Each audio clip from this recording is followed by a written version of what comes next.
I never meant for things to turn out this way. But here we are at the end of the road, and I suppose there is nowhere left to go. Sumuko ka na.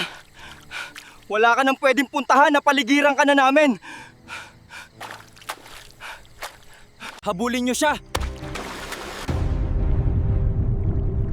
Sir, paano yan? Nakatakas siya. Sir, bukas na natin ipagpatuloy ang paghahanap sa kanya. Gabi na, delikado na. Sige, mag-regroup tayo. Bukas ulit. Umaga na pala.